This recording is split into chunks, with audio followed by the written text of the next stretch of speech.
This program is sponsored by Newcastle County Government.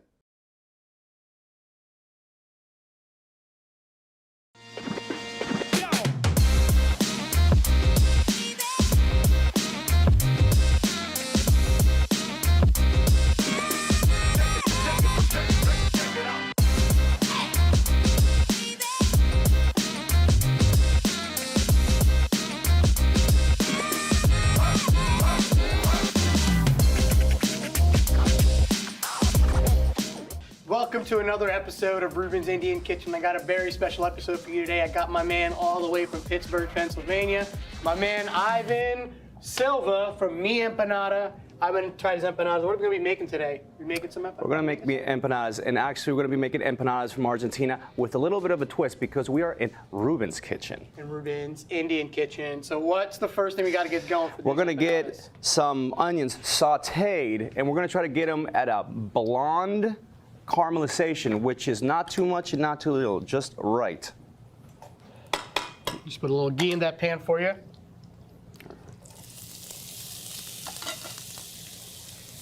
Okay. Excellent. We have a little stir. Yeah, so let's go right. Oh, wow, all the tools. All the tools right at your disposal. Dude, let's go. So one of the basic things about making empanadas, traditionally speaking, it's going to be a 1-to-1. That's 1 pound of onions to 1 pound of meat. Once these onions are ready, we're going to throw the meat with them. We're going to move them. So right now, so you can see how we do it, we're going to do it in a small pan, but then we're going to move it to a bigger pot so we can cook all the things and add the spices that we need. And in the meantime, you're going to do what? So I'm going to be making a sauce for his empanadas. And the inspiration for this comes from a chimichurri. So when I went up to his spot up there, I had his empanadas. They were insane, so good. I actually went there 2 days in a row while I was up there. And his chimichurri was awesome. So I'm kind of doing a little take on a chimichurri. We're going to have some mint, some cilantro, a little jalapeno, some onion, some lemon juice. And we're going to pretty much make a little sauce and emulsify it with mustard oil. This mustard oil is going to add a really nice spiciness and a fruitiness to it. So we're just going to add our cilantros and use your stems, y'all. They got so much flavor, those cilantro stems. Don't throw out your stems. A lot of people do that, and you're missing out on a lot of great flavor. Some people even say it has more flavor than the leaf itself. Really? Yeah. I'm out there just pulling out the leaves. I'm doing it all wrong. Well, I'll tell you what. Depending where you're at in the world, use the ingredients that you have near you to make the sauces or the empanadas. Since today we're in India, the funny thing is that the great-great-great-great-grandfather of the empanada, I think, was Indian. You know, it's the Mr. Samosa. Oh, man, samosas. Mr. Samosa. Pretty sure everybody knows about samosas at this point. And some of the ingredients that actually came from India that are still commonly used in the empanada would be cumin. And besides that, they changed a little bit here and there. For an Argentinian empanada, the important thing that we're going to have compared to empanadas in Central America is going to be eggs and olives. The rest of it is pretty much history. It's funny because you will see foods that are normally inside of a pocket of bread, and that is very generally speaking everywhere in the world. But we could actually speak about the samosas going all the way to the Middle East and through the Ottoman Empire going into Spain sometime in the early 1900s. Through the big migrations because of the world wars, you have the food culture that was very big in Spain moving to Latin America. Yeah, we were talking about the spice trade earlier.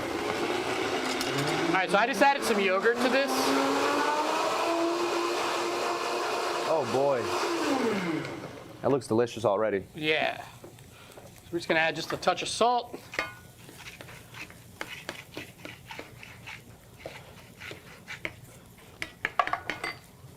Get my spoon out. So there's also like a very similar sauce in India called like a mint chutney, but it has some coconut flakes in it. It's super, super good. I think we need just a little bit more salt in there. You can taste that mustard oil in there. An important thing about your olives is that you actually wash them if they're too salty. Sometimes the olives that you get for the salads don't have a lot of salt. In this case, these olives are perfect just as they are, so I'm not gonna wash them. But one thing I am going to do is cut them down a little bit because they are a spice. You shouldn't be putting whole olives in your beef empanadas. Oh, one other thing is, when I was young, when Abuela was making empanadas, you didn't want to get there before the olives were pitted because she'd give you a tiny little knife and then make you pit every single olive. So at that point, I go outside and play, and I come back when they're ready. My grandmother used to make me pick through the rice and get all the stones out, because believe it or not, when like the old basmati rice used to come in these big sacks, and there would be like little stones in there, so you had to get the rice out, and you had to almost kind of like look for gold. You had to pan for gold, and you get these little rocks out. It was crazy. That's why they call it a labor of love. Yes. So we're getting some pretty good color on there. It's a little bit translucent at this point. Getting there, We want yeah. to get it to like... We want to get a little more. We want to get the blonde, which the blonde is going to be a little post-translucent. It's when it starts getting slightly brown. And they're going to cook a little bit more when we put the meat as well in there. So take that into account. All right. Just going to turn up our heat over here. So I have a nice little spread of spices here that Reuben gave me. Yeah, so when he tricked me. came to my house yesterday, he was like, I just want to smell all of them. So he ended up just smelling all of the spices. Here you go, take a taste of that, Ivan. Oh my God. How's that going to go with your empanada? Oh my God. It's super simple, nothing I'm just crazy. taking this to the restaurant. It's very simple. It's super nice and It light. is literally a creamy chimichurri. I never thought of that. You literally did it. Oh, I did it. Did it, guys. that is so good. All right. Okay, we're getting there with the onions. You want to start chopping up some of these eggs for you, my Yeah, man? let's chop up some eggs. Same thing. You want to see the egg a little bit, so you don't want to mince it too much, but you also don't want to put a whole egg. I've seen people put a quarter egg. I don't think that that's the correct thing to do it. Everything in there's supposed to be a spice and evenly throughout the entire empanada. You're also going to find that empanadas throughout Latin America are a little bit different. You have empanadas from Argentina, which are going to contain the eggs, and they're going to contain the olives. If you go to Puerto Rico, for example, they don't like the eggs in the empanadas. And other places don't even have eggs or olives, and they're just spiced ground beef. See how these are looking? They're coming along. All right.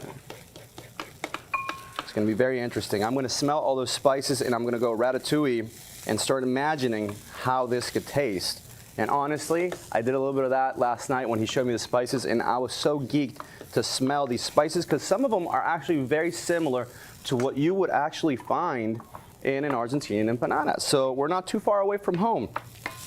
Right, because, again, going back to that spice trade, it pretty much just traveled all through Europe and Asia. So a lot of these similar spices came along. When we did the dumpling episode with my friend Christina, we realized there was a lot of similar ingredients with just a little bit of variation, nothing too crazy. All right. One of the most popular things that you are going to see when it comes to empanadas in the world is actually a triangular shaped empanada, which normally would have lamb, which you would see as a Greek pie in a Greek restaurant. That normally is what we in Argentina called empanada árabe, which means Arab empanada, which goes back to the spice trade and the Ottoman Empire and the distribution of culture throughout the entirety of Central Asia and into Europe and down to South America.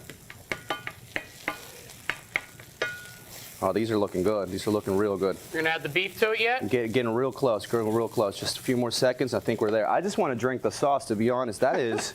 Take a little I can't shot believe of you it. yeah, I can't believe you did that It's a good little fast. sauce. I'll pay you royalties to have that at Mi Empanada.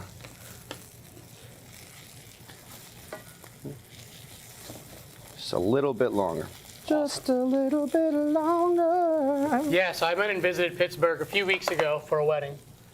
And the reason I met him was because a guy that I used to go to church with way back in the day lives up in Pittsburgh now. And he said, you got to come to my buddies. You got to go check out these empanadas. He's like, they're the best empanadas you're ever going to have.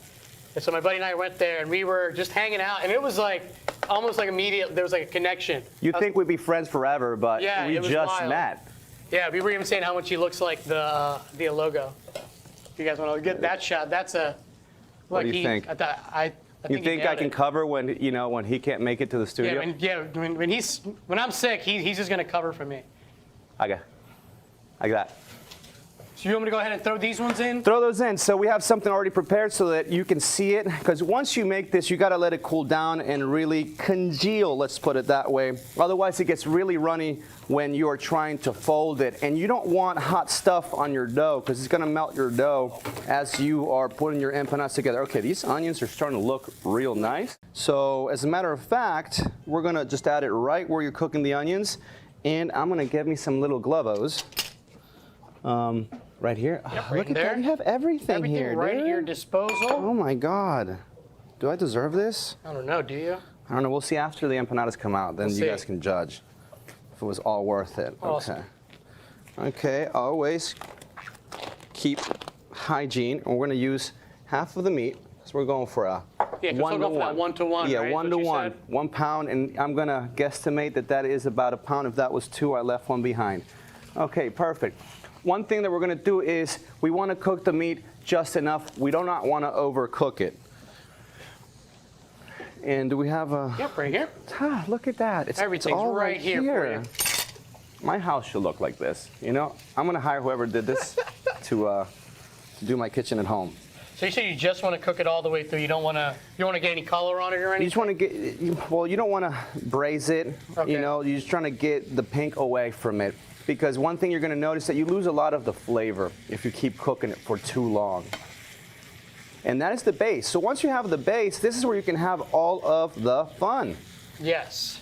So like I would do something, it's called keema. So in Indian cuisine, we have this dish called keema, which is pretty much ground turkey, ground beef, and then we add like some curry to it and let it cook down and kind of let it be stewed. And we add some peas to it. It's super delicious. It's almost like a sloppy joe, like an Indian sloppy joe. An Indian sloppy joe. A really good idea. That might be a future episode. Sounds like a great idea. Awesome. Okay, so I'm breaking it down here so those onions don't end up cooking underneath the meat. Another thing that they say is that a good empanada is going to make you open up your legs because you're going to be dripping fat everywhere, or juice, basically. That's how it was too. It was very like street cuisine, street food when I went to go eat at his joint because we were outside and we just had like 6 boxes with your Milanesa sandwiches, with all those stuff. It was crazy. And we're gonna talk more about his business here in a little bit. But yeah, we were just outside eating and it was like dripping down my arm. That's how you know it's good. Yep. That's how you know it's good. That's how you know it's good, and that's always the saying, is that if it makes your napkin completely wet, or if you have to spread your legs open to eat your empanada, that you got a good one. Now in Argentina, a good thing that they do that I don't like doing so much, I'd rather get meat that has a lot of fat than actually add the fat. Sometimes they will add lard to the empanadas. However, the fat that you find in Argentina from those cows that eat only grass is a little bit different, it's a little bit lighter than grabbing lard from grain-fed cows.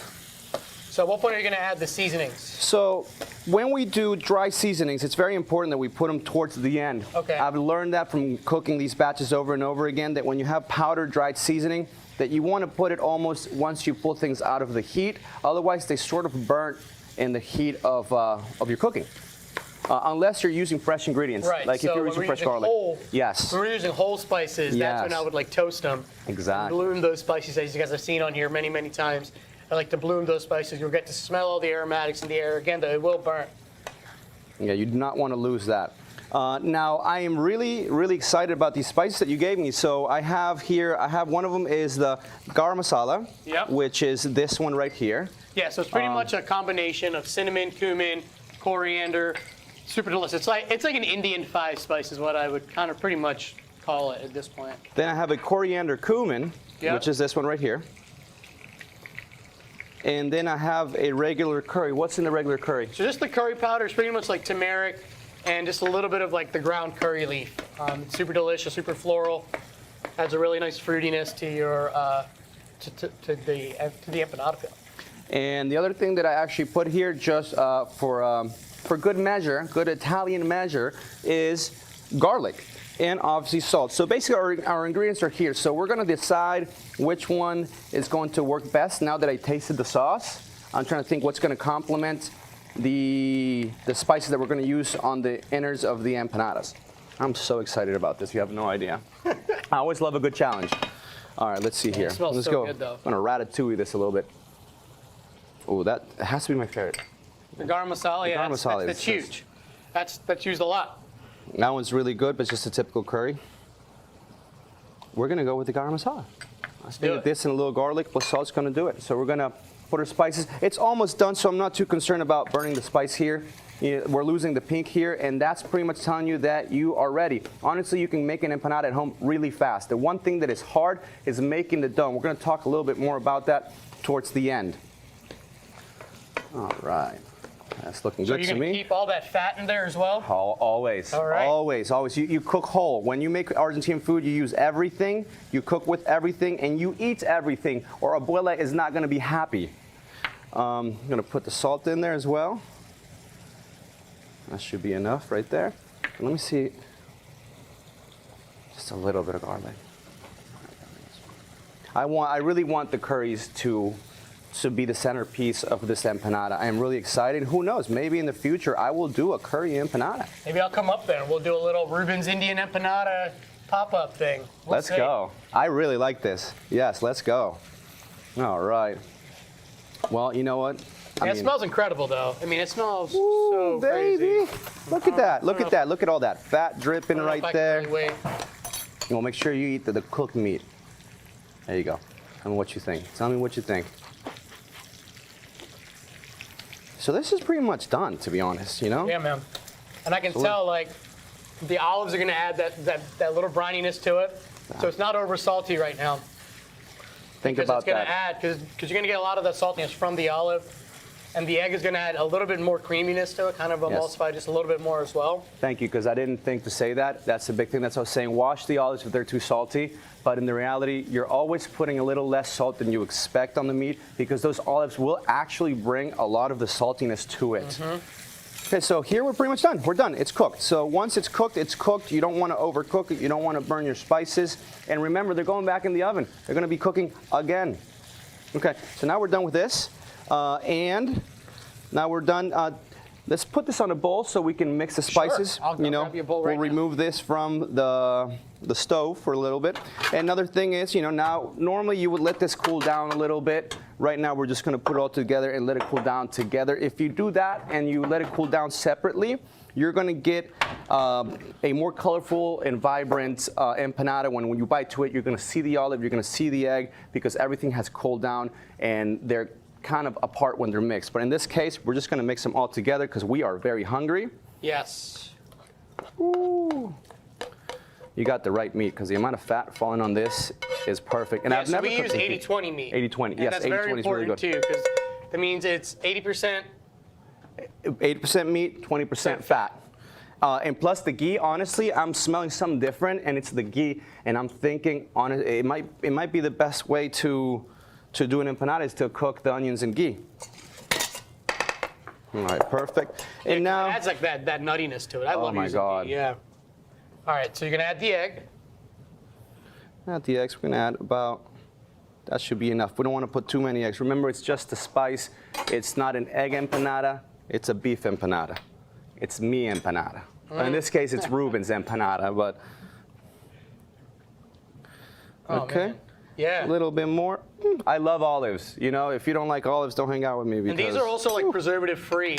We use a very specific brand, and they're really, really good. I mean, you can taste the difference. I didn't think you'd be able to taste the difference between the non-preservative and the preservative, and the ones with preservatives. It looks just like abuela used to make it. Look at that. And you already have a batch that's already done and cooled down, so we can talk about folding these things. Oh, absolutely. That's really important about these empanadas. This is the fun part. This is when I come see my abuela and I'm like, hey, abuela, I'm back from playing soccer or whatever it might be. And we fold because that's fun. It's an art, and you have different designs. And they call it repulgue, which is a very traditional fold, which when you see an empanada, it's kind of like what you imagine the empanada to look like. I just want to eat this. Right. Let's try it. Let's see. Yeah, let's try the work, huh? Let's see where we're at. Very intrigued. Oh my God. We did this? I think we On did. here? I think we did. We're going to do this? Dude. Yeah, it's fire. It's really gonna work well with that. Exactly. Nice and cool. Yeah. And at home, the traditional spices that you're gonna get from the Argentinian cuisine is gonna be paprika, garlic, and cumin.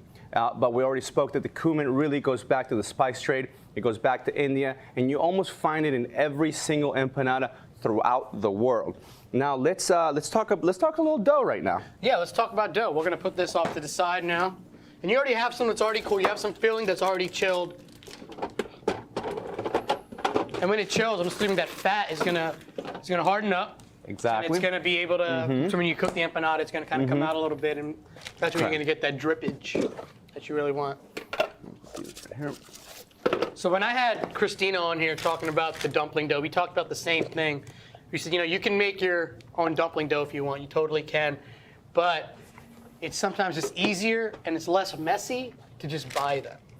If you don't have the space and like the equipment to make your own, don't worry about it. You can get some pretty solid products. Solid products, yes. So my friend from Miami opened this company last year, and they make probably the best tapa in the entire United States that is comparable to Argentinian commercial tapas. Otherwise, I did bring a few from our shop, which is a labor of love to make these. It's really, really hard. It's kind of what distinguishes us from a lot of empanada companies. But like he said, don't waste your time if you have someone that can make. Big dough sheeter there, guys. It's not going to be super easy to make it at home. Yeah, I got the whole mixer, the machine, and I used to do it by hand. And honestly, I started growing muscles from doing it, just like my abuela. Yeah, you get your baseball player forearms. That's what I call them. Okay. Making the dough. So this has actually cooled down. As you can see, it looks a little bit different. All the fats have hardened a little bit, and it looks a little bit more opaque. Also, what am I saying here?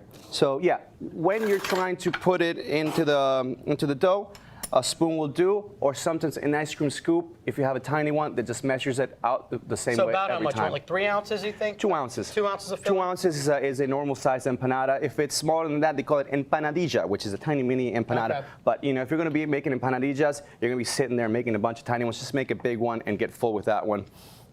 Otherwise, your hands will hurt. My hands hurt. You know that from folding so much, but that's life. You get carpal tunnel. Carpal tunnel, yeah. Believe it or not, true story. Okay, so I'm going to go with what looks like 2 ounces. So it's very similar to when I had Christina on. These doughs are a little bit bigger than the dumpling dough, and it's a little bit fatter than the dumpling dough. The dumpling dough is a little bit lighter than this one. So yeah, we're going to do this together. So we're going to do it together. We're going to do it together. Yeah, get one. You get one. Let's do this together. Let's do this together. And I'm going to open up a few more. So we're going to do one of these. Then you're going to fold it in half.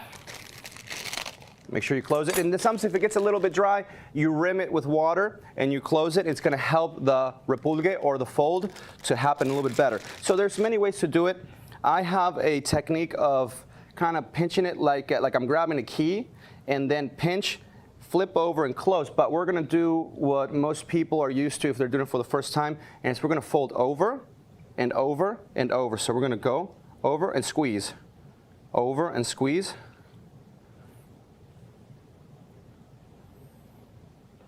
You're creating a lip when you squeeze, and you fold that lip over. See that? That's how you do that. Hey, look, you're a pro. You're hired. Look at Want this. to come to Pittsburgh work for me? I might. Look, listen, with that sauce, dude, take over the world. Perfect. Look, oh, yours looks better than mine. How? I don't know about that, man. Dude, look at that.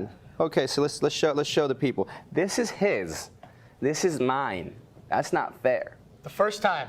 Look at that. Look at that. So very similar to the dumplings. So then we're basically. Well, you bust out a bunch of these. These are try hundreds. And if you want to do these in ahead of time, how long can they hold in your freezer? Well, you can make them. You can freeze them. And they stay for like 3 months? For 3 months, just make sure that you wrap them in some sort of plastic so that they don't evaporate in the freezer, because they will evaporate and they won't cook right. Now, a thing they always do in Argentina is they will give it a little bit of an egg wash. Okay. So you can fry these, bake them?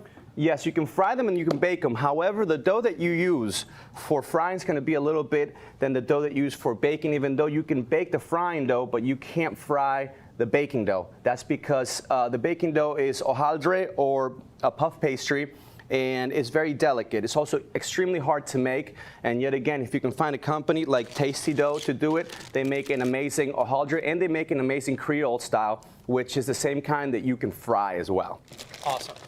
Excellent. All right. So how are those boys looking in there? Oh, they're almost ready. We're getting there. Let's turn up, turn up. So you have somebody here with you, right?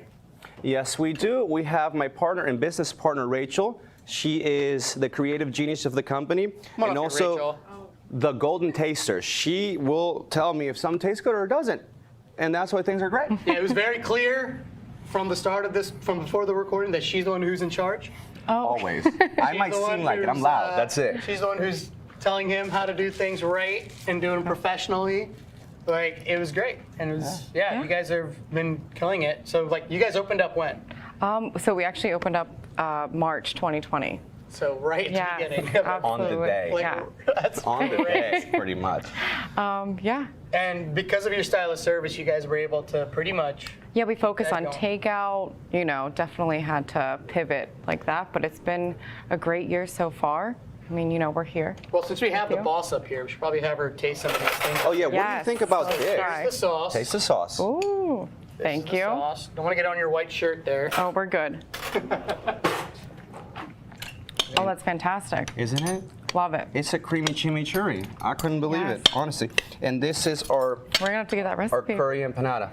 Oh, Want to try? Oh, yes, yeah, I do. Please, please, please. This is You'll the be one. surprised. It's actually really, really So good. what's the color you're looking for on these empanadas? So for the empanadas, you will see them puff up a little bit, and you're looking for a golden color and white. You don't want to see anything that looks translucent, because that tells you that the dough is not ready yet. You can go a little crispier, but if you go too crispy, you start drying it out. So you want to find a good golden point. If you do high heat, you're going to see them get spotted. And you see little dark circles with a white overall color, and that's great. When you give them an egg wash, it's actually going to brown enough, but they're gonna seem like they're more golden than they really are. Okay. And it's So a you good want way. to check these guys out? Those guys are almost looking ready. Let me see where we're at. Okay, they need a little bit more, because if we did an egg wash, they would be almost ready, but we're gonna give it a few more minutes. Okay. In the meantime, I would like you guys to know that we are in Pittsburgh, and we serve mainly empanadas. We do have other dishes, and I want to thank you for having us in the kitchen. This Absolutely, was so cool, man. This was so fun for me. As soon as I met him, I was like, dude, we need to get you up in Delaware and try these things. And dude, it was like almost like kismet, right? We were talking about it. It was like, dude, we would have known each other forever, and it was awesome. Well, thank you, Reuben. As soon as these empanadas come out, we're going to show the folks what they look like and call it a day and eat. I'm hungry. Put some of these down, some of the sauce down on the plate. And I'm going to fold a few more. You know what? Because we're going to take these to Yeah, we everyone. want to feed the good people here. We are missionaries. Should we show them a couple of different shapes? Let's do that. All right, Rachel, let's go.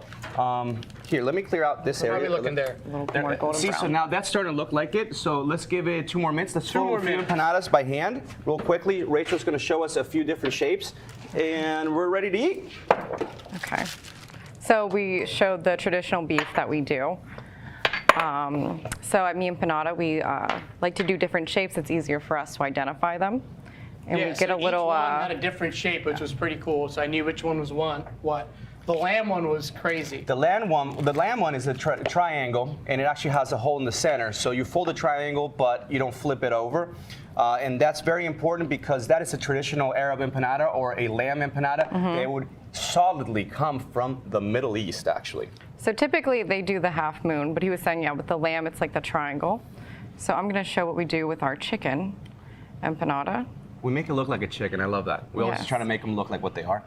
Another thing about the just empanadas, folding the it empanada here was and historically a way pinching. to preserve the meat.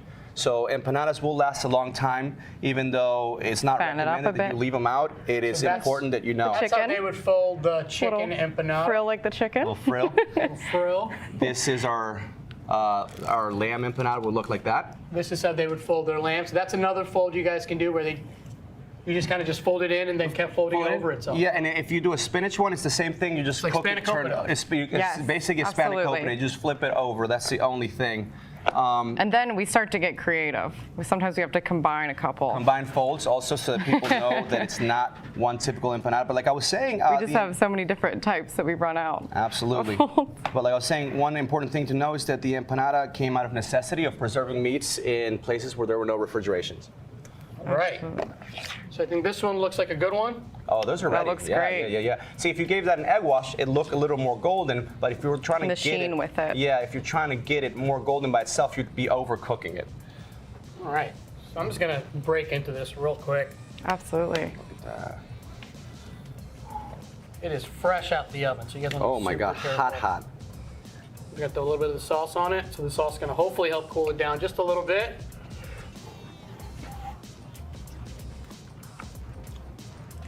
That's How we cool, man. doing? Yeah? Yeah. So you get like all the cumin and coriander, get all like the Indian flavors, but it still tastes very much like Argentinian too. But that's the thing. It's always been there. That was great. That was great. Thank you guys so much for tuning in. Thank you, Ivan. Thank you. Rachel.